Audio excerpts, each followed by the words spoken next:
smoking dank Sinatra, that's all gas. On the hunt in the tall grass. Intercepting every ball pass, then I run it back, that's a TD. Check the scoreboard, y'all last. We up one, you see me. Pussy niggas wanna talk about it, go to Hellcat, no demon. I be politicking on your broadcast at the red carpet like the famous homie. Ask your bitch, really famous homie, and you know it's in me. It ain't on me. So creative like I made Adobe. I've been balling like I play with Kobe. What's the deal? What's the deal? We back again. PolitiKan the podcast. We live Wednesdays, 7 p.m. Pacific Standard Time. So let's get to these topics. First topic, Kyrie Irving. We all know he hit the shot, won the championship with LeBron in Cleveland, but he hasn't done much since. Is Kyrie Irving overrated? Who is the greatest music producer in hip-hop history? A lot of people first go to is Dr. Dre. We're going to get to that. Ezekiel Elliott has finally found a home. He is now signed a one-year deal to play with the Patriots, rocking number 15. The NBA is looking for expansion. So the NBA is looking to add another team. Seattle is one of the top locations, and Las Vegas, you know, they have the Summer League. You know, they're going to have that NBA tournament championship in Las Vegas. So Las Vegas is also looking like a hub for the NBA. And we got to get to Joe Biden, man. So y'all know about the wildfires in Maui. So after he's visiting the survivors, he falls asleep during the address. So everybody calls him Sleepy Joe, but he's literally falling asleep right in front of our face, man. So what's the deal? What's the deal? We got Amrock, Eugene, first time on the pod. What's the deal? It's good, my brothers. What's going on, everybody? Yes, sir. So let's get to this first topic, man. First thing we got to get to, man. Kyrie Irving, man. So he hit the shot, then he left, went to Boston. He got injured. Boston went to the championship without him? Mm-hmm. Then they lost. Then he left. He went to Brooklyn. Brooklyn didn't do anything. Then he leaves, goes to the Mavs. The Mavs don't even make the playoffs. Is Kyrie Irving what we think he is, or is he overrated, man? What's your thoughts? Go ahead, Eugene. You good? For sure. Yeah, first off, man, appreciate you having me, bro. This is pretty dope. So I'm gonna go ahead and jump right to it. Do I think he's overrated? No, I kind of think he's rated, I guess, properly when it comes to what has Kyrie really shown when it comes to winning? I mean, he didn't really start winning until LeBron came. Before then, he was known to be injury prone and couldn't make the playoffs. So no, I think he's rated properly where he's at. Okay. Yeah. Is he overrated? So where are we placing him, right? Are we placing him amongst the top point guards, amongst the top players? Is he in that top 10, maybe 15 conversation of players? Probably not. Maybe top 20. As far as point guards, sure, maybe top 10, top 12. Yeah, I mean, he's one of the few that has a championship, though. And yes, of course, it took LeBron coming back, because you can't do it alone, right? Kyrie couldn't do it alone in Cleveland. But yeah, he was definitely injury prone. I would say he's not overrated, but it depends on, again, where we're ranking him. He's not a Steph Curry, and, he's he doesn't have MVP like Westbrook, but he does have a championship, which a lot of point guards in the league, can't say that they have. And he's been to the finals multiple times. Again, all it being with, LeBron and Kevin Love and the crew. But still, I mean, we wouldn't be having this conversation about Steph being one of the all-time great point guards, as that debate was going back and forth. I know Stephen A was talking about that, Magic or Steph. We wouldn't be having this conversation if Steph didn't have a Clay, a Draymond Green, and then ultimately a Kevin Durant, right? So, again, he has a championship, which most say that, most of them can't say that they have. He has proven to be, an electric player when he's playing. With the Dallas move, I think, it was just a short period of time. This is going to be a full year. He re-signed. He said, I'm staying here. Cool. Now we about to see what you and Luka's dynamic is about to be and who they have around those two. But the West is going to be tough, and he doesn't really play defense. So, again, it just depends on where we're putting him. Again, he's a champion. He should be respected as a champion. He's been to the finals multiple times. But hopefully he's going to stay in one place with Dallas, and we're going to see what he does going forward. What's the deal, yeah? Welcome to Yeah. What up?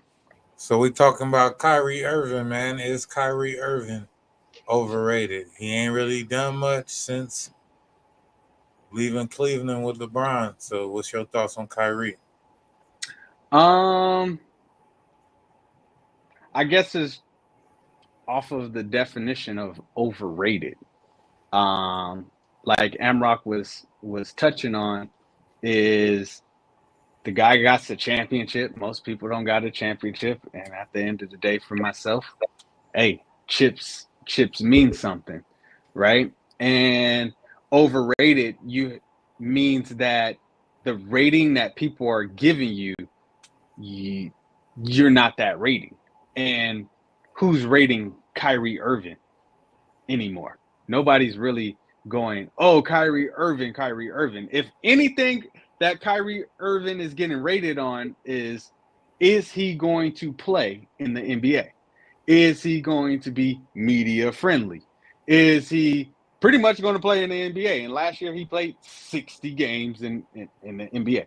So he's showing that he wants to play. That's the only thing that he is being measured on nowadays. Is Kyrie Irving going to play? When he was with Brooklyn, it was Kyrie Irving ain't showing up. Is he going to play? Blah, blah, blah. All of his antics, blah, blah, blah. It wasn't off of his game. He has not been judged off his game really since his championship and him being in Cleveland. So is he overrated? No, because he ended up playing. He played last year. So is he overrated? No.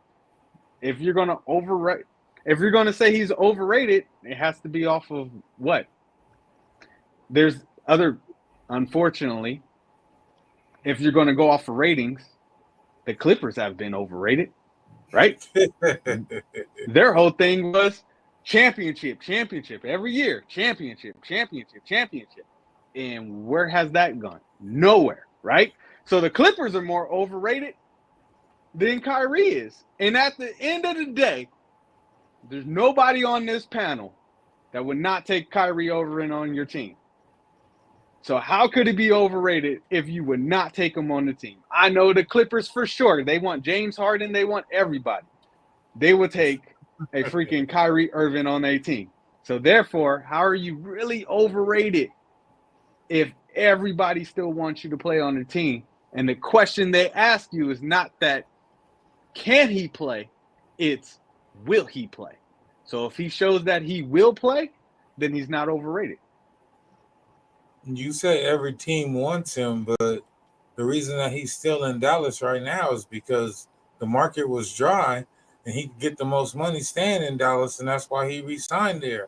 So I think that was what a lot of these older players are realizing is that you getting 1, 2, 3-year deals at the max. No one is investing in you long term.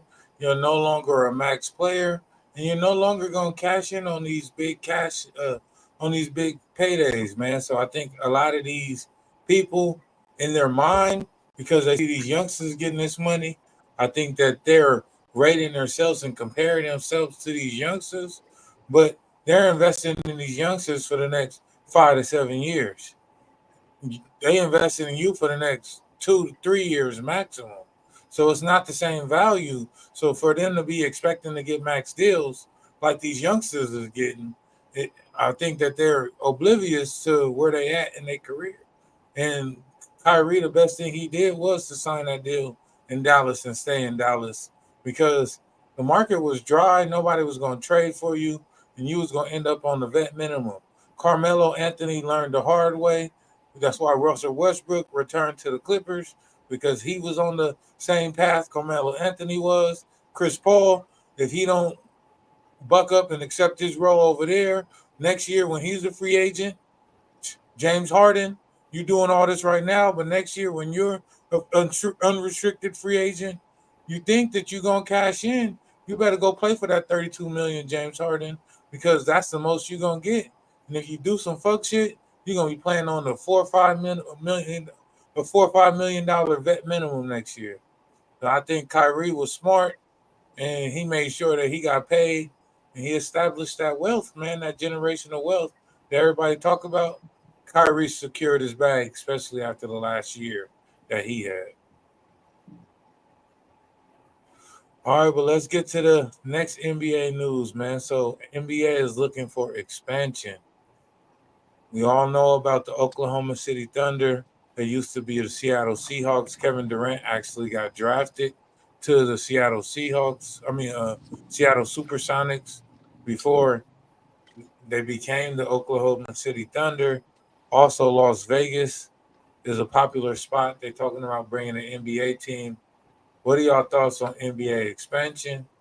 And what do you think, Vegas or Seattle, which city should get the next NBA team? Yeah.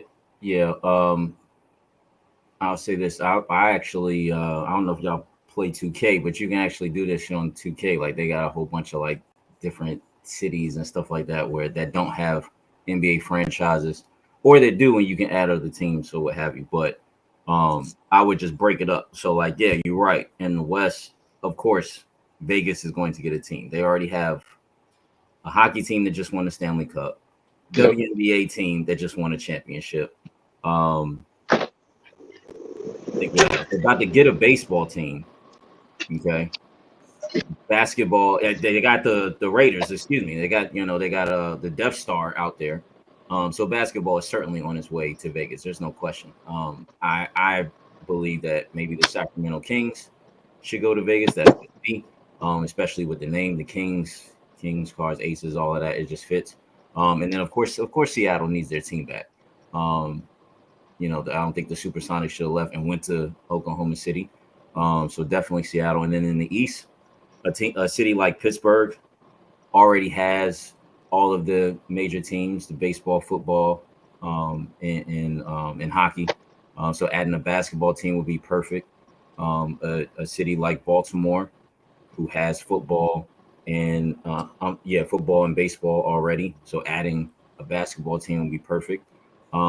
I'll probably say maybe Tampa Bay as well. Tampa Bay, they got the Rays, the Lightning, and the Buccaneers have all won championships in the last decade, I believe. So adding a basketball team down there would be tough as well. Maybe a third team in the West, maybe like a team like San Diego. Y'all out there in Cali, I don't know. San Diego would be a good fit, but I couldn't see another city Texas already has all the teams. Minnesota has a team, other than that, it's like Idaho and Montana. They're not getting basketball teams, right? So Seattle, Vegas, maybe San Diego, and then out east, I would say Pittsburgh, Baltimore, or Tampa Bay. I actually like that. Yeah, me too. Like how you said. Yeah, I thought about this as soon as I saw the question. I was like, oh shit, yeah.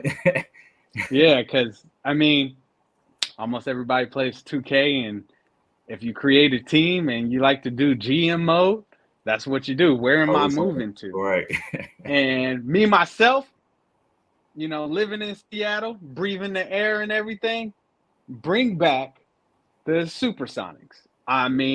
One of the greatest franchise fans is Seattle fans. We got our 12th man. Now bring back the Supersonics. Damn, the Supersonics went against Michael Jordan in the finals, right? And then you leave to the Thunder. You had some of the greatest players. You got Gary Payton, Sean Kemp. Damn, you drafted Kevin Durant. Bring back the Seahawks. Supersonics. Yeah, bring back them Supersonics. Vegas, like Emrock said, they're gonna get a team. that's money. That's money right there. And like I said, I agree with Amrock. I think we need a East Coast team at this point. If you ain't doing Vegas or Seattle, there's really nowhere to go in the West. The Midwest, there's really no teams to build on. I mean, like Amrock said, you can do a Florida team and everything. If anything, I like the old school stuff too. So get rid of Brooklyn Nets and go back to New Jersey. That's my only other thing. Yeah. Bring back Think about that. Bring back New Jersey Nets. Forget Brooklyn Nets. Yeah. Go back to New Jersey. That was a good one. Those are all really good. Yeah, I was thinking Florida as well. Tampa Bay, I didn't even dawn on it yet. Like they don't have a basketball team out there. Honestly, man, only because like I'm from the IE, Ontario, California. We do have like a little a smaller like minor league basketball team out here, but just because it's so close to LA, I think like it would generate a lot of revenue, especially in Inland Empire. Man, there's a lot of basketball heads out here. Man, you guys pretty much hit all the top cities, and I would even think about going. Baltimore is a great one too. But yeah, definitely bringing back Seattle. Bringing back the Supersonics. You definitely want to see that legacy come back again. Like you said, with the Sean Kemps and the Gary Paytons. Yeah, I definitely think it would be a great look for Ontario, California, man, to get actual NBA team. I'm with it.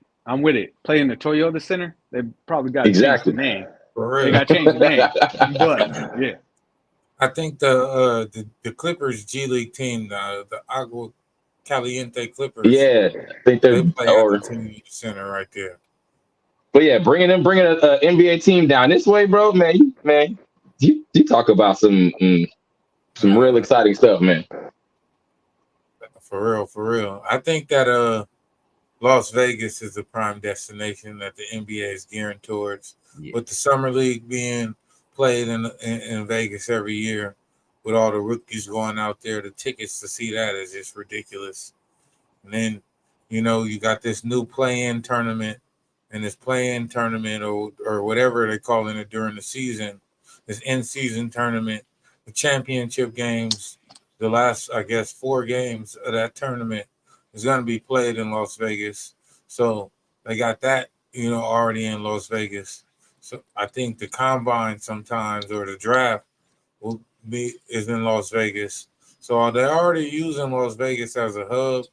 So I think that with the Nevada, with the no state tax, and with the betting, and with the visitors, and with the traffic, I think that's where the NBA is headed. Because you could go to Vegas, see one of your favorite players play at the same time while, enjoying the city. I think that it's inevitable, especially over a city like Seattle right now.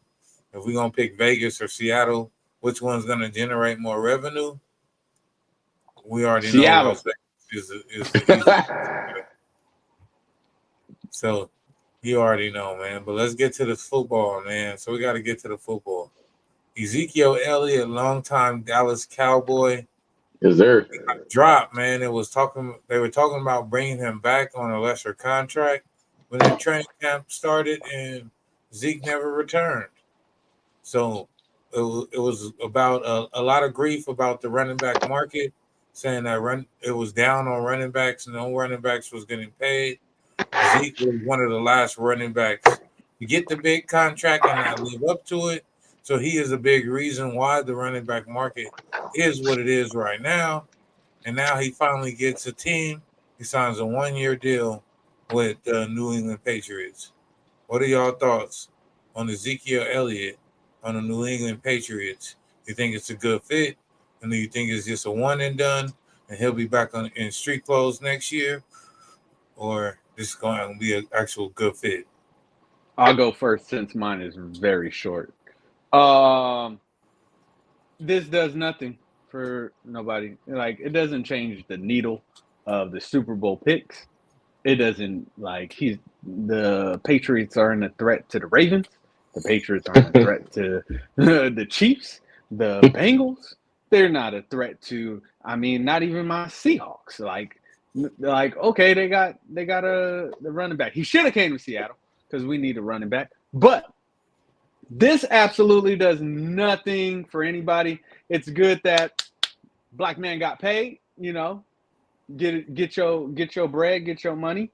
But other than that, it moves no needle for any. It doesn't move the needle for the Buffalo Bills. Like that doesn't scare anybody in the league. Like it'll be like him going to like the Cleveland Browns or something. It's like, oh, okay, cool. It will be more like news breaking if he went to like the Jets, right? You got Aaron Rodgers and you got Zeke. But he didn't go there. He went to the Patriots that don't even have Tom Brady anymore and got rid of Cam Newton. So what? He got Belichick? I'm done. You got Belichick and Mac Jones. Yeah, same. His better bet would have been to stay with the Cowboys. If he was going to try to like figure out to do something, he should have just stayed with the Cowboys. I mean, I don't know if they would have played him much. If anybody's been watching some of the preseason, hey, my guy Deuce Vaughn looks pretty solid. So I don't know what type of playing time he would have gotten, but I mean, at least he would have been on a team that was going somewhere. Like you said, man, it doesn't move the needle for anybody. No one's scared of that move. The Patriots are going to end up being who they were since Tom Brady left. I know Belichick is really good at using running backs for short gain touchdowns. So I mean that's Zeke's specialty. So I mean, hey, this just seemed more like a payday thing for him, in my opinion. But yeah, it doesn't do anything for anybody. Glad he got paid, but didn't stay with the Cowboys. Yeah, I agree with both of you guys. It doesn't move the needle for anything. Ezekiel Elliott, yeah, he should have just stayed in Dallas and been the backup to Tony Pollard, just accepted that role. I believe the Patriots already have a starting running back, if I'm not mistaken. I can't remember his name or recall his name, but he at this point in his career, he's the second guy, maybe even the third guy. But he had to go where he could get the bag, and the Patriots needed a running back. They brought him in, and just hopefully he's there to perform, just play football and perform. Because you never know, another team might pick him up for 2 years or another year. I mean, you never know. And so hopefully he just, is ready to perform. He's in shape. He's ready. But yeah, as far as the impact on the league or even the division, there's no impact here. The Patriots are probably still going to finish fourth in that division. And that's that. I mean, they're not going to make the playoffs.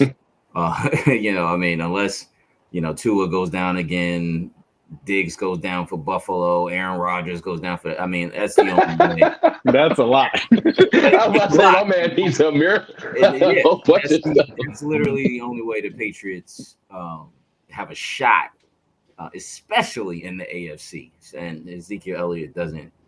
They would have been better, trying to go after Dalvin Cook before the Jets got him. That could have been, okay, but Ezekiel Elliott, no. I think that Zeke is like the football version of Zion Williamson. It's like, man, if your ass could have just never got fat, if your ass could have just stayed in shape, if you could have just lived up to the hype, if you got them big checks early, you 21, 22, getting these multi-million-dollar checks, and you don't take it seriously. And you see Zion slim down and he bulked up. Luckily, he getting his second chance because he almost got traded away this offseason. But as far as Zeke, you know what I'm saying, he played his hand one too many times. You should have came in. You should have never let a Tony Pollard, even seize that opportunity. You should have been dominant. You should have been by far the best running back. And the fact that Tony Pollard even was hanging with you and they was even considering going to him in the clutch moments lets you know that you didn't put in the work, man, and you fumbled the opportunity. One thing that I don't I hate is when people fumble opportunities, man. You know how hard people got to be to get in place to even give you the opportunity. All the work I put in to even get put in this position, and then I give you an opportunity, and then you fumble it. You know what I'm saying? You don't understand how that affects me. Jerry Jones put his money up on that man, and he went to Cabo, was working out in the sand, and came back 30 pounds fatter I the got year after. I got something just a little bit to refute, just a little bit. Only because I was listening to First Take. I probably shouldn't, y'all know, but I listened to First Take, and listened to Stephen A. And he has a few good things that I agree with. This in particular, and it was just really more so just about running backs in general, about having them enter the draft a little earlier, Mm-hmm. and that way they can get their bag sooner. Because I don't think any one of us are going to sit there and say Ezekiel Elliott fumbled the bag. The man was a 3-time rushing leader for the first 3 years of his career. So I think if he would have got a bag earlier, I think that conversation would be a little different. I don't. Man. Yeah, obviously, like around year. He got his bag. What, in year 4, year 5? So that's right there, man. Year 4 and year 5 for a running back. That's damn near half of their life as a running back. You got about 3 or 4 more good years, and it's a wrap. So fumble the bag at the time that he got it, sure. But did he live up to a great running back as a Cowboy? Yeah, I think he did. Yeah, to your point about the running backs with the contracts, yeah. Because I remember what Stephen A. said that too. I think it was like give them after the 3rd year, give them that player option, if you will, to kind of, and by that time, especially if players come out when they're 20, 21 years old, now you're 22, 23, maybe 24. And now you could potentially get that next big contract that might take you all the way up to, maybe 29 or 30, which makes sense because then by that time that running back would have been burnt out, as they say, by year 30, right? So yeah, I definitely agree with that point as well that he made. Yeah, man, it's crazy, man. I think that for running backs in special positions like receivers, I think you should be able to be one and done. They got to implement the one and done. For like corners, receivers, certain positions. They shouldn't have to spend 3-4 years in college. You're literally risking they're risking their bodies and their whole future. You know what I'm saying? They're not even in school to go to school. They're taking all PE classes just to keep their GPA up. I mean, it's all a hoax, man. And now that they're getting that NIL money, now they can get paid without having to hide it. I mean, school is even more useless as far as the student athlete. And it's just the athlete at school. It ain't the student athlete no more, especially with the NIL. Let's get to this hip hop, man. So 50 years of hip hop has been so many hits, so many bangers, and they all have been produced by some killer producers. What producer would you guys say is the greatest producer of all time, just in the hip hop genre? We know we got people that cross over, R&B, all that. Who is the greatest hip hop producer? Go ahead, Imran. Well, as a hip hop fan, man, there has been so many. It's been so many. Like you can't buckle it down to one. I mean, obviously, a Dr. Not in any order. Obviously, a Dr. Dre, a Timberland, as you see, a Kanye West. Oh man, Manny Fresh, man. It's just so many. Pharrell, Jay Dilla, rest in peace. That's just Blaze right there. Just Blaze, DJ. Like there's so many. Ones that of course stand the test of time. And who have been doing this for a long time, the Timberlands, the Dr. Dre's, the Pharrells, DJ Premier, some of those East Coast producers, man. There's just been so many. There's been so many hip hop producers that have changed the game, brought something new, brought something different, expanded to different genres as well, like a Kanye, like a Pharrell, who expanded to also doing pop and R&B, and producers who really made artists careers, like a Manny Fresh, with Lil Wayne on the Carter. I mean, like, come on, right? What would Jay-Z be without Kanye on the Blueprint? It's just been so many. The Hitmen, with Bad Boy. I mean, buddy. It's too many to name, right? Of course, get Dr. Dre and what he did, with NWA and M and 50. And then now this younger generation and group of talent, man. There's just so many talented producers out there. It's just hard to buckle it down to one. But one of those guys in the mix, and a lot of people forget about Jay Dilla, man. Jay Dilla, rest in peace. Far Side, a Slum Village. Oh man, Q-Tip for a Tribe Called Quest. I mean, it's just, there's just so many. But that's the beauty about hip hop, that there is so many, and you can pick any one as being your favorite, right? So, salute to hip hop on that, man. But great. I'll say my personal favorite producer in the music that he's made and the hits that he's behind, Kanye West is up there for me. As crazy as Kanye is and all that, really look at his discography. I hope I'm saying that right. And look at the music and the hits that this man has produced for so many artists that you wouldn't even know. It's incredible. So I would put his name at the top, but there's so many. I can't refute anything you just said. I think when it comes down to that, it's more like, because music is so subjective. It really just depends on what genre of music, genre of hip hop that you want to go to. When it comes to West Coast, we already know there's only really a handful who have that staple. Dre, Daz, I know I'm missing a few. Hit Boy, Quick, exactly, Quick. So it's there's Mustard, what I'm saying, Zaytoven. There's a lot when it comes out, having to break it down. When you go to the Virginia sound, the Midwest sound, you got Timberland, Pharrell, Dilla, Dilla, although being my favorite producer all time. Yeah, man. It's so subjective, brother. I would never. I think we would all be doing like a disservice trying to give one person that spot.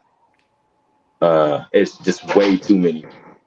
Way too many. And then we could really break it down, man. Like, producer and then beat makers, man. Like, there's so many people who have the argument between, what's what, who takes precedent over what. So, bro, yeah, there is no GOAT when it comes to greatest producer of all time when it comes to hip hop, man. There's just so much of a melting pot, bro. It's hard to make any type of argument for that.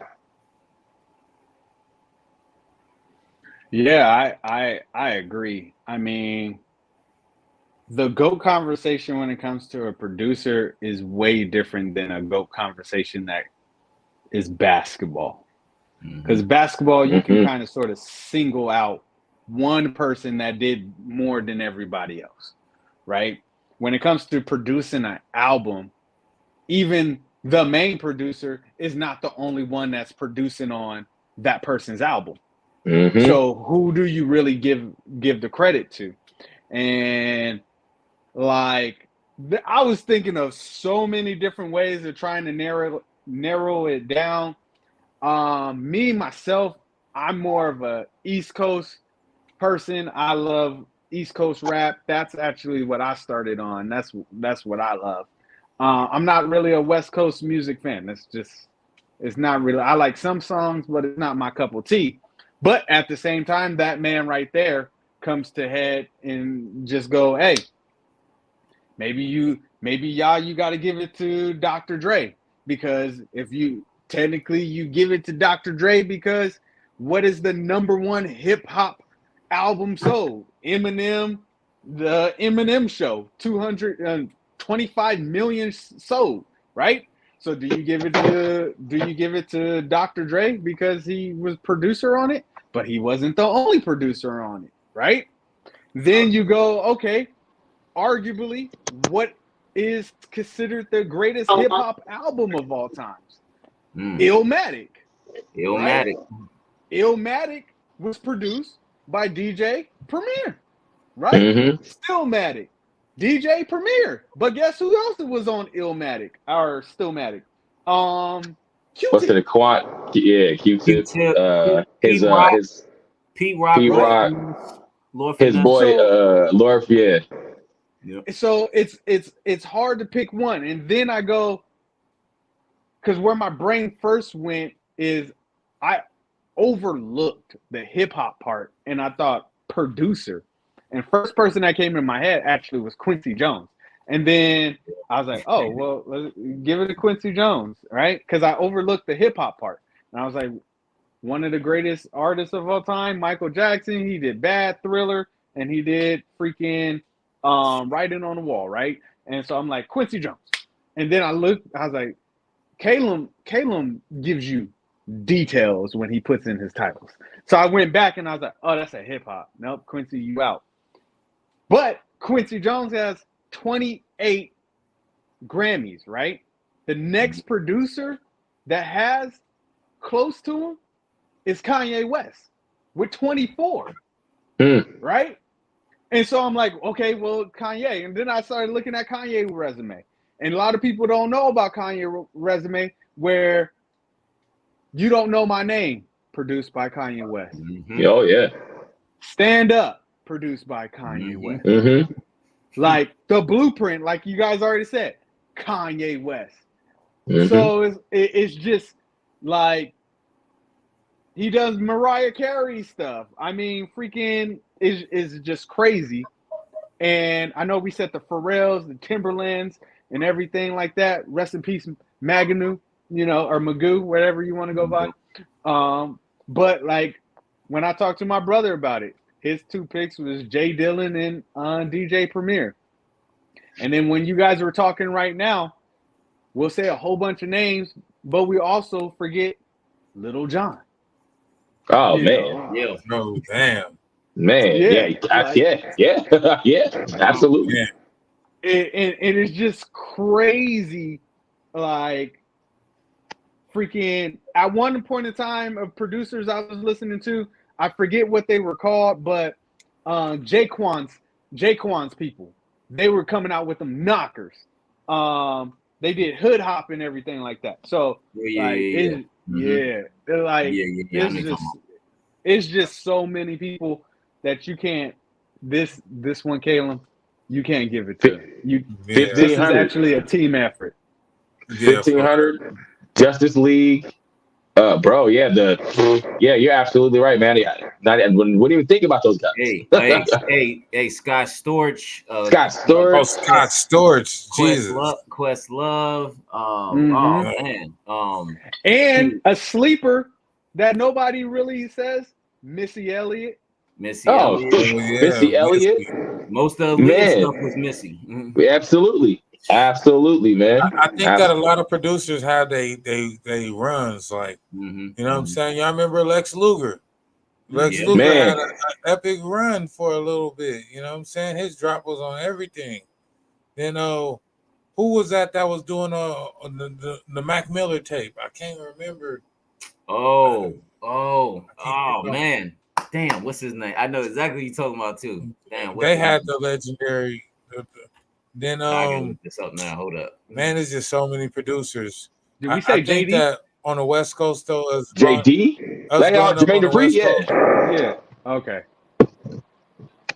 Us growing up on the West Coast though, I think that we all watch Mustard's run though. ID We Labs. seen Mustard's. We seen DJ Mustard's run from beginning to now. We was in the house parties, you know what I'm saying, listening to Mustard. We all seen Pusha Inc., you know what I'm saying, from when it was little Yeah. jerking day, doing their little parties, to YG and them actually blowing up. Like, we seen that happen right before our eyes. And I think that for us in our generation, Mustard definitely has the most influence because we seen it. That out everybody that we named on this list, DJ Mustard, we've seen that shit with our own eyes. You know what I'm saying? That shit all unfolded right before us. And that shit was dope to see what they did. I mean, him and YG had their little beef. That was like, damn, you know what I'm saying? We hate that. You know, it was Ty Dolla $ign over there with them, Joe Moses. Joe Moses, It was 211, all them cats. Came out that whole little camp, you know. It was TF Third. It was a whole that's the bunch hum of right artists. there. There was a whole bunch of artists off the West Coast that kind of fed off that momentum that YG and Mustard had, man. And then Mustard was everywhere within the industry. He even had songs with like Rihanna. You know what I'm saying? He had songs with Kanye, Jay-Z. You know what I'm saying? He was everywhere. So I think that Mustard had a legendary run that we definitely seen before our eyes. And that shit was hella dope. But as far as picking a GOAT, it's just too hard to pick one. It's impossible. Do we count a DJ Clue and a DJ Quick and a DJ Khaled? They more executive producers. They don't actually. And see, that's what I was saying earlier between like the distinction between beat makers and producers. Like, people don't really know. Hell, when it comes to that case, man, you got to bring P Diddy into this conversation. You know, like, these are just like producers and beat makers. Like, those, yeah. When it comes to producers, bro, man, there's Barry Gordy. We want to go back to like old school cats. It's just like these dudes are smart enough to bring the right talent to create a situation. Like, DJ Khaled is huge for that. He's just, you know what I'm saying, he's just more open about it. You know what I'm saying? It's social media, so everybody knows the situation. But if we're gonna do that, then, bro, there's no way in hell you're gonna be able to fucking figure out a GOAT conversation for the greatest producer. And real quick, even though they weren't hip hop, they influenced a lot to do with, you know, hip hop. Terry Lewis and Jimmy Jam, the man, LaFace, Babyface, and Teddy Riley, man. You know, you know, even though they weren't hip hop, they especially Teddy Riley. I mean, he actually did hip hop beats for Rap Cats. So those guys too, man. Yeah, definitely all time greats. Same, I agree, 100%. Sure. So we all know about the wildfires in Maui, man, and we all know that President Joe Biden came out and pledged all the survivors a one-time $700 payment for their grief. That's not true. Out last week that we got people over there advocating to buy people's land as they're trying to turn it into a resort island or something. And all these developers over there trying to purchase people's land after their whole lives are burned down. Well, now we got Joe Biden doing his first visit. And during his visit, he lives up to his name, Sleepy Joe, because he falls asleep during the commencement ceremony as they're talking. He literally falls asleep. What are y'all thoughts on, man, your President Joe Biden not only giving people a one-time payment of $700, but then going over there and being so disinterested that he falls asleep in front of everybody's eyes? What are your thoughts on your President Joe Biden?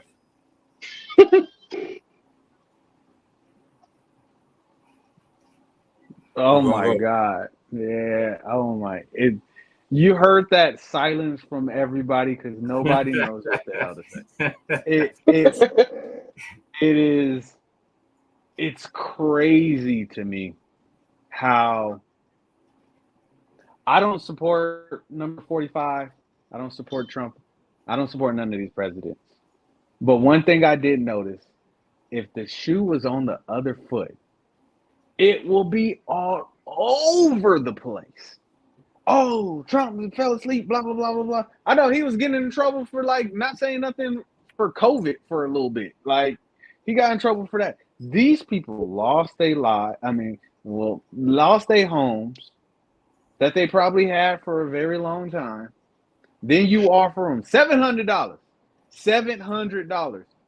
Their mortgage was more than do you know how much milk cost? When I went on my honeymoon to Maui, the milk cost $12. $12 for some milk. And that was in like 2000 and freaking like 10 or something like that, right? So that $12 for milk, $700 ain't gonna do nothing. Then you just show that you're disinterested. But let it come around election time. Then he's going to want everybody's vote. And that's what they do. They act like they're interested in you. We need the black vote. We're going to do this for the black people, blah, blah, blah, blah, blah. And then they do absolutely nothing for us. They just wanted your vote. This man falls asleep. Now, it tells me two things. It tells me maybe he's just too old for the job, y'all. The dude's like 80-something years old. He needs his nap. Like, I understand. I'm 35 years old. And if I go hard, like edit videos and do a whole bunch of stuff, I get tired at 35. And I'll be telling my kids, yo, daddy need a nap. Right? So maybe he's just too old for the job and he's running for a second term. Like, do we understand this? Look at that face. Oh my God. Like this man is going to run for a second term and he's automatically going to get people's vote because we don't want to get Trump in office, which Trump is running for office and he's on a RICO charge. Where are we going with America? That's some G ass shit, man. Hey, bro, you out here? Where are we going with America? You out here? Literally saying I'm pimping the system and doing it right in front of you. Yeah, Joe Biden. Hey, bro, look, man. I didn't vote for the man. I didn't vote for neither one of them. So, and yeah, I ain't vote for neither one of them. And Joe Biden being Sleepy Joe, like you said, Caleb, he's living up to code, bro. So I don't want to, I can't condemn him for being who he is. That $700 thing. I'm not quite sure of how because I think there was more to that, and I don't necessarily remember much of kind of like that debunk right there, so I really can't speak towards that. But yeah, him going to sleep during like a serious situation. Yeah, man, that's not a great look. And I don't give a shit if you're a Republican or a Democrat. If you vote this man back into office, man, there's really something there. That says more for like the people who's voting for Joe Biden to get back in office. Yeah, I don't think Trump's going to go back in office either. I really think somebody else from the Republican side is gonna take that helm. I don't think neither one of those two goofballs are gonna get it this coming election. But hey, weird things have happened. Trump was elected the first time, so hey. Hey, yes, $700 to the people of Hawaii who lost their homes, and then on top of that, real estate agents coming in there and trying to offer money for the property of these homes that these people lost, shows what America is. Not just with Joe Biden. This is how America is, period. This is not the first time that something like this has happened. And so we all know what the game is out there. They cause those wildfires because they want those people's that land. so they can start building resorts and hotels on that land. Because we all know that, especially for the rich, not just in America, but everywhere, they want the world to be their playpen. They want all of us, either the poor or the quote unquote middle class, to, be their servants, at these hotels, at these resorts, and this is where it's headed, right? As far as Joe Biden sleeping, are we surprised? Again, this is a prime example of why at a certain age you should no longer be a politician. You are, not to say that,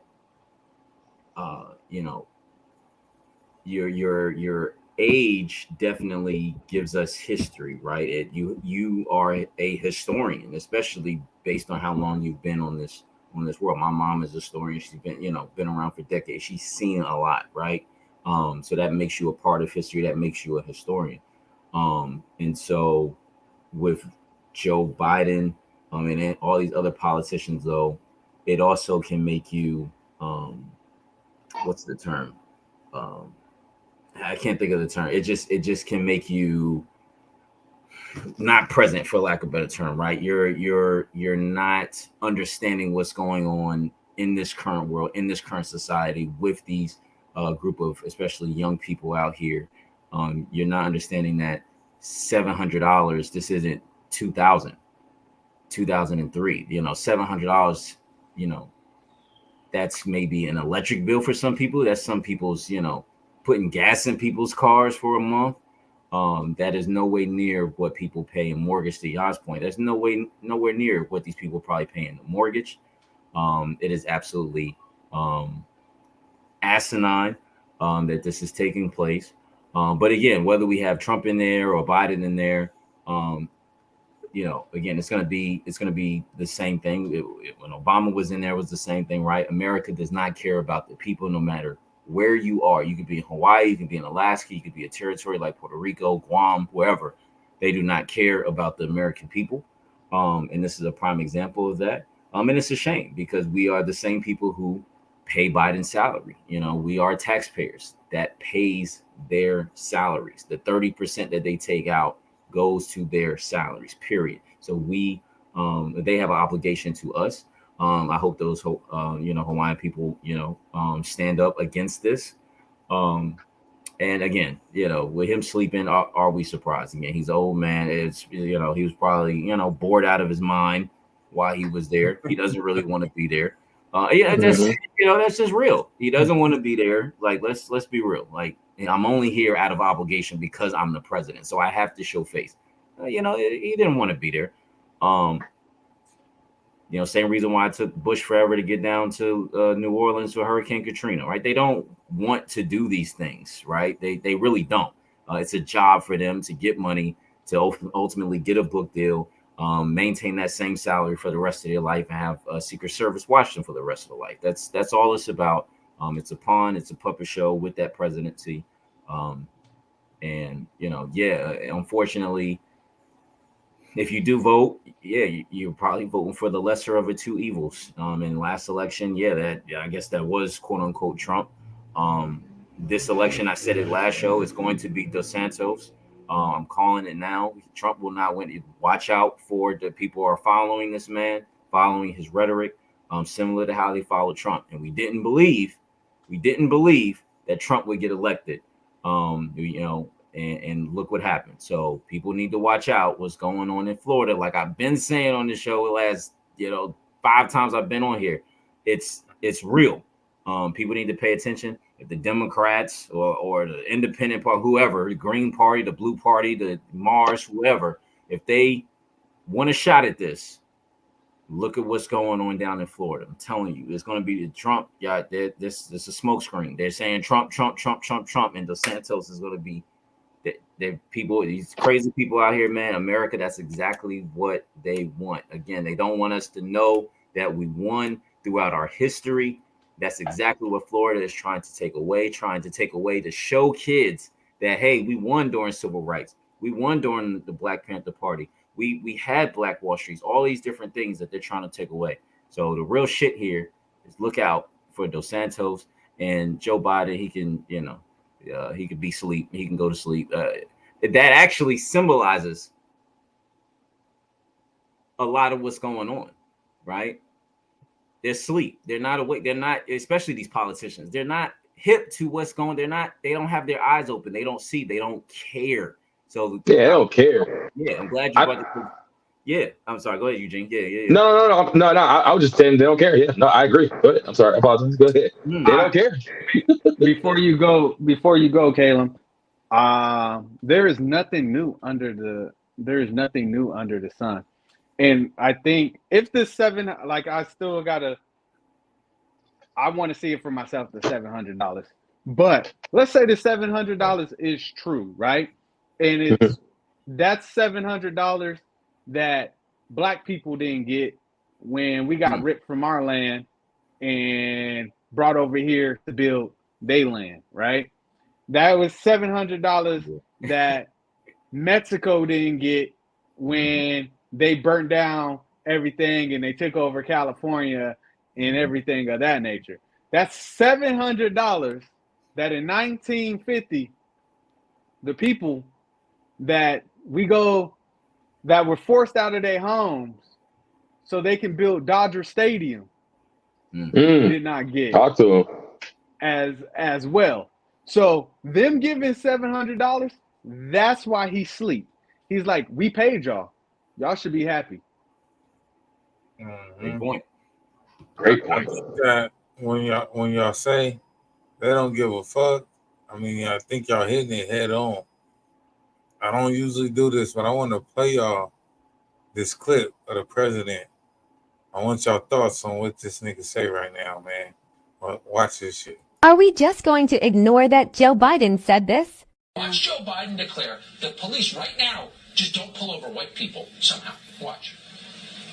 If I were your daughter, what advice would you give me the next time I am stopped by the police? If you're my daughter, you'd be a Caucasian girl and you wouldn't be pulled over. Oh my God. Did he just say that? It's hard to believe that. Did he just...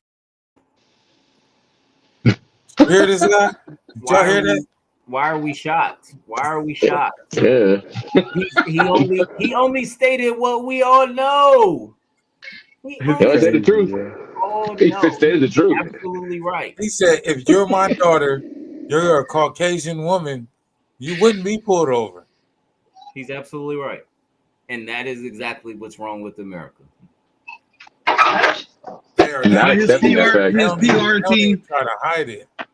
Well, his PR team will try to flip it and go, well, what he meant by that is he was acknowledging the unequalness that Black people have. And with that, that's why he said it how he said. No, he said it that way because he's racist. Yeah, like, the same guy who was like sitting there putting so many stipulations on the war on drugs. It's the same old white dude who just recently during his campaign telling if you don't vote for me, you ain't Black enough. Like, come on, man. This is also with this guy. This is also the same dude that was one of the architects of the 1994 crime bill, incarceration, and over hundreds of thousands of Black men in particular. This is that same individual. So yeah, we're not surprised, and yeah, there could have been more context after that clip, and they could have tried to spin it that way. However, again, we can't ignore what he said, and that is the truth, and we all know it to be the truth. Even police officers, we've seen the clips on IG or TikTok. Even police officers have, went on there and said, yes, hey, if you're driving slow and you're Black, we're gonna pull you over. We've seen it. So, and that's the thing about America now. Nobody's hiding from it. And Trump did that, especially for white people. He was the first one in a very long time to, probably since Reagan and Nixon, as a Republican, to come out and bluntly say, be white and proud, and, and let them know what the deal is. And, this is why we're bringing out white chairs. Oh yeah. This is why we bringing out Oh man. white chairs for the white people. Hey, that Oh, needs to shit. be. And that needs to be.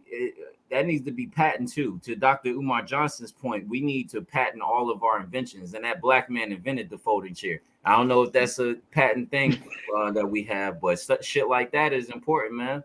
Shit like Hey, that is that's important, dog. that's funny how it is all pretty much circles back. Black man Right. invented the white chair. Black man went ahead and then used that white chair for good. For good purposes. Yep.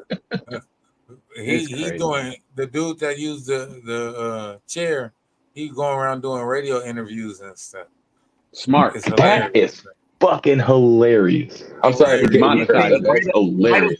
Write a book, sell movie rights to not the Lifetime to to one of VH what is it VH1 somebody MTV Films do all the shit that white people do. That's Turn to children's book for sure. The security guard and dude with the chair need to star in a documentary on what happened. Yep. And the swimmer and the swimming in the chair. Yeah, Definitely him, me in the chair.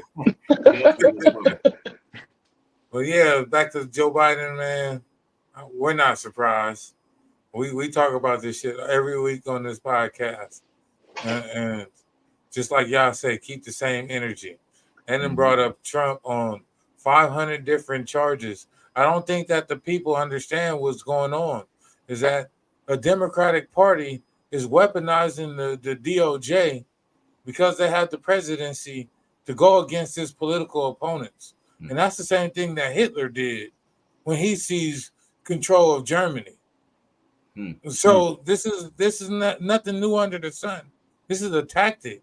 And they're literally weaponizing the Department of Justice so that they can go against their political opponents. And this is why Trump is getting brought up on charges in all these blue states everywhere across the nation right now. It's no coincidence. This shit is all planned out, man.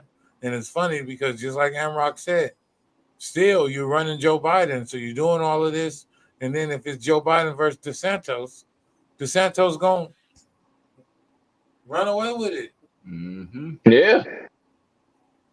Like I said, man, it's gonna be one of them Republicans. It's gonna be one of these rogue ass Republicans. It ain't gonna be no Democrat. And this is the same dude that's erasing Black history in Florida. They want that shit. No, they've been trying to erase Black history ever since we've tried to create it for ourselves here. But that's why I brought up Kyrie, because they tried to cancel Kyrie for posting that documentary because they don't want us to know our history and they don't want us to know our knowledge. The documentary was from Hebrew to Negro. Real quick, has you guys watched that documentary? And I'm because I for sure watched it. I saw 30 minutes of it and I couldn't stand much of it after that. Look, bro, did y'all wait before I say anything? Have y'all seen it? No, I haven't. I've seen portions of it, clips of it. So you saw snippets of this thing. Look, bro, for the reasons why Kyrie, both of them, why they're being ostracized, I think it's wrong. Yeah, it's wrong. Yeah, Black people should definitely know where the fuck they come from and so on and so forth. The messengers, where it comes from, and the message of where it comes. If you guys even take 5 minutes into watching that fucking piece of shit movie, look, bro, it literally is like a 1996 Freaknik video. I'm so serious. There's like clips of like certain past videos with like aliens, and then like it goes into like a literal rap song. And goes into like, I'm not playing, bro. And then goes into like scriptures from the Bible. Mind you, this person who did this video, takes his thoughts from the actual Bible. So that's why, like, okay, maybe Kyrie should have did a little more research into what he just showed. This is just a dude who is learning editing techniques, found a bunch of stuff that I'm serious, that found a bunch of stuff that correlates with his points that has a little bit of truth in it. like I said, we paid $28 for that bullshit. So I was willing to see what was behind the rhetoric. So the message of what Kyrie was trying to Kyrie and Kanye, what they were trying to say is right. The message of what they sent over and replay and tried to repurpose and get people to think about was absolutely terrible. Terrible. And that's why, bro, like that video never got any type of like traction. It got what it got at the time, and ain't nobody talking about that bullshit. Yeah, I agree. I mean, a lot of it, but it's just the anti-Semitism. You know, it's like when you tiptoe that line, it's like whether you're right or wrong, you get the same hammer. Whether you misjudged or maybe you are misinformed, you get the same hammer.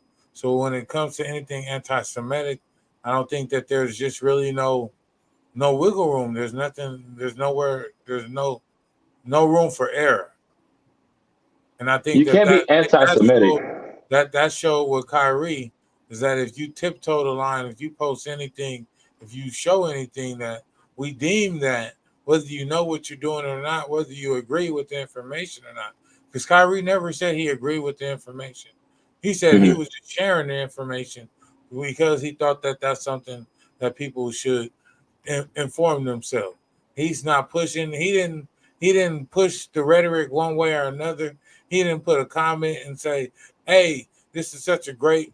He didn't say. He said, "Hey, check this out," and that was his tweet, and that was the extent of it.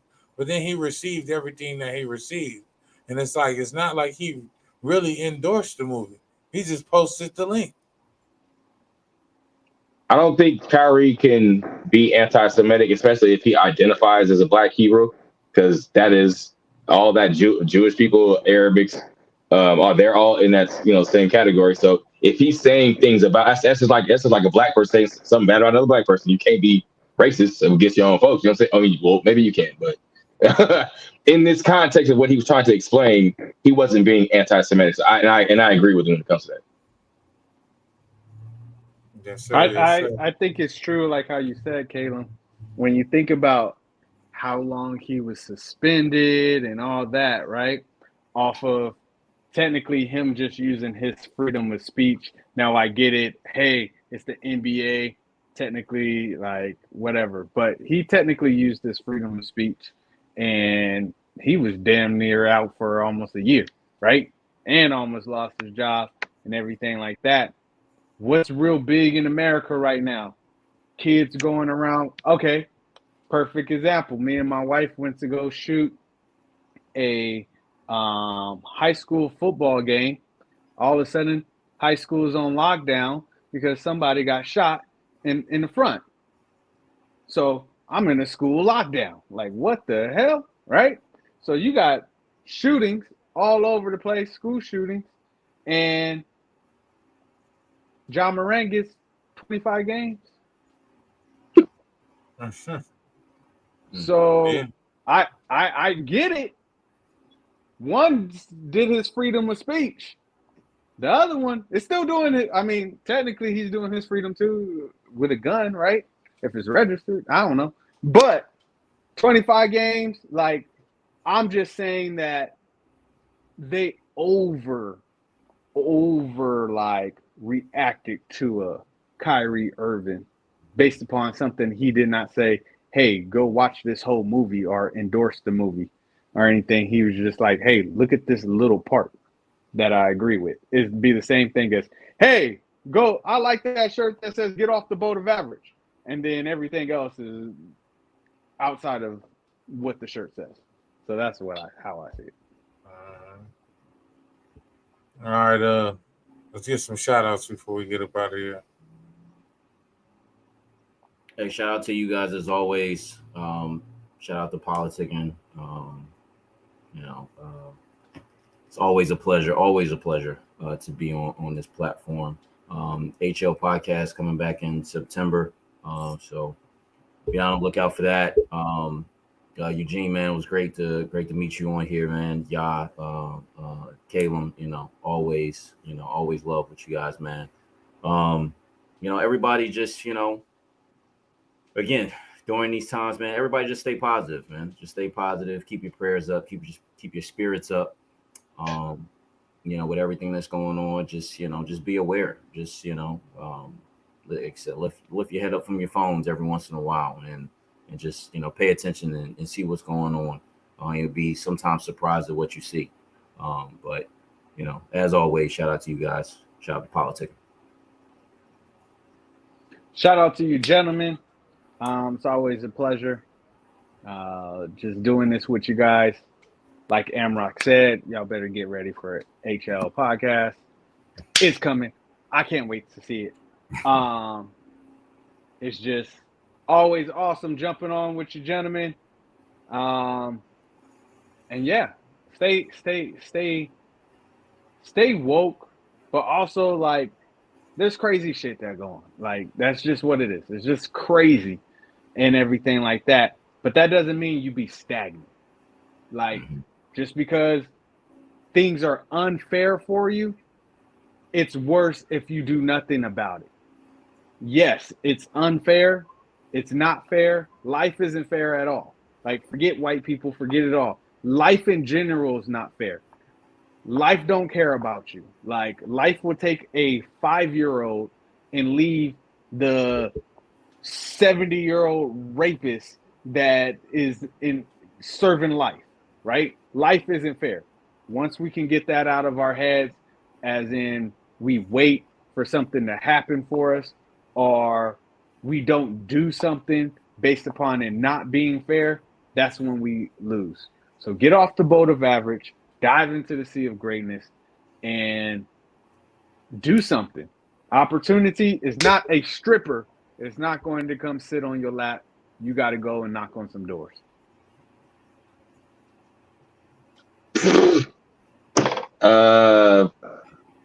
Yeah, I got nothing, man.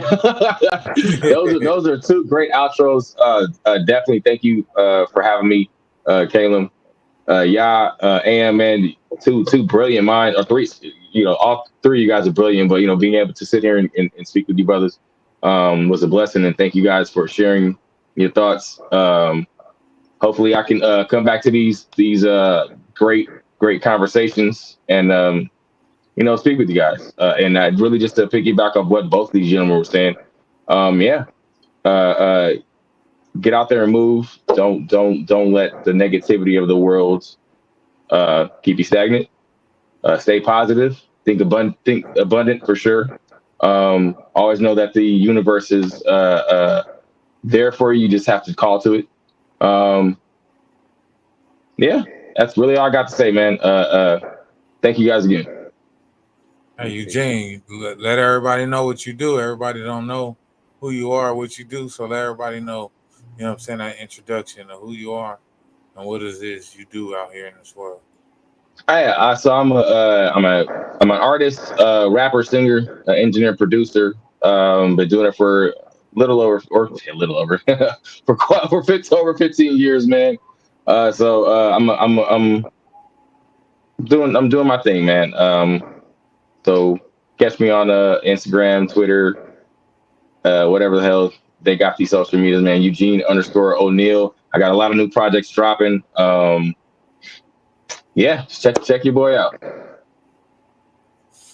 Yes, sir. So we running it back media day, man. 2023. I ain't throwing a event here. Everybody know that I usually throw at least 3-4 events, but I got the Empire Dispensary in Moreno Valley. We're doing September 23rd. We're doing media day. We got Spank Nitty James. Spank. We got Chef Boy. We got Radio Bass.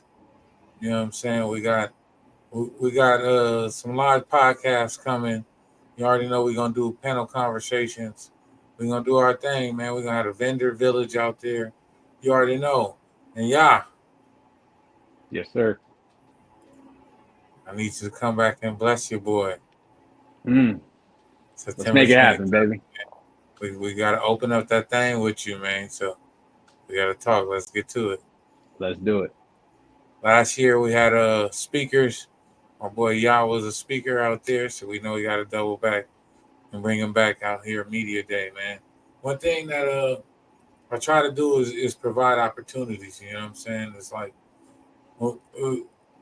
just like y'all said, opportunities aren't a stripper that's just gonna come and sit down on your lap.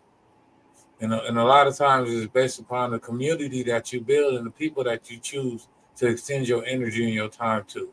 So you know what I'm saying? So the main focus that I've been doing is trying to focus on building that community of like-minded individuals so that we can all help each other progress and get to our dreams. If you look at everybody on this panel, man, the moment where I met you guys and the moment where you guys are few far in between. You guys have grown leaps and bounds from where we were to where we were at. You know what I'm saying? So I commend y'all brothers, man. You know me, I'm gonna keep pushing always. I stay getting to it, man. I'm just, you know what I'm saying? I'm unyielding. If it's one word that's gonna describe me, I move at my own pace. You know what I'm saying? I won't slow down or speed up for nothing or nobody. You know what I'm saying? I'm just focused on getting to that end goal, you know what I'm saying? And until then, we're going to keep grinding, you know what I'm saying? So my favorite saying, if you don't know, I'm going to let y'all know because I ain't said it in a while. If they put you in a cage with a lion, just because you don't try to eat the lion, don't mean the lion ain't going to try to eat you, man. PolitiKan, the podcast. We out. You want to stop me? You're going to have to fucking kill me! Smoking Dank Sinatra, that's all gas. On the hunt in the tall grass. Intercepting every ball pass, then I run it back, that's a TD. Check the scoreboard, y'all last. We up one, you see me. Pussy niggas wanna talk about it, go to Hellcat, no demon. I be politicking on your broadcast at the red carpet like the famous homie. Ask your bitch, really famous homie, and you know it's in me. It ain't on me. So creative like I made Adobe.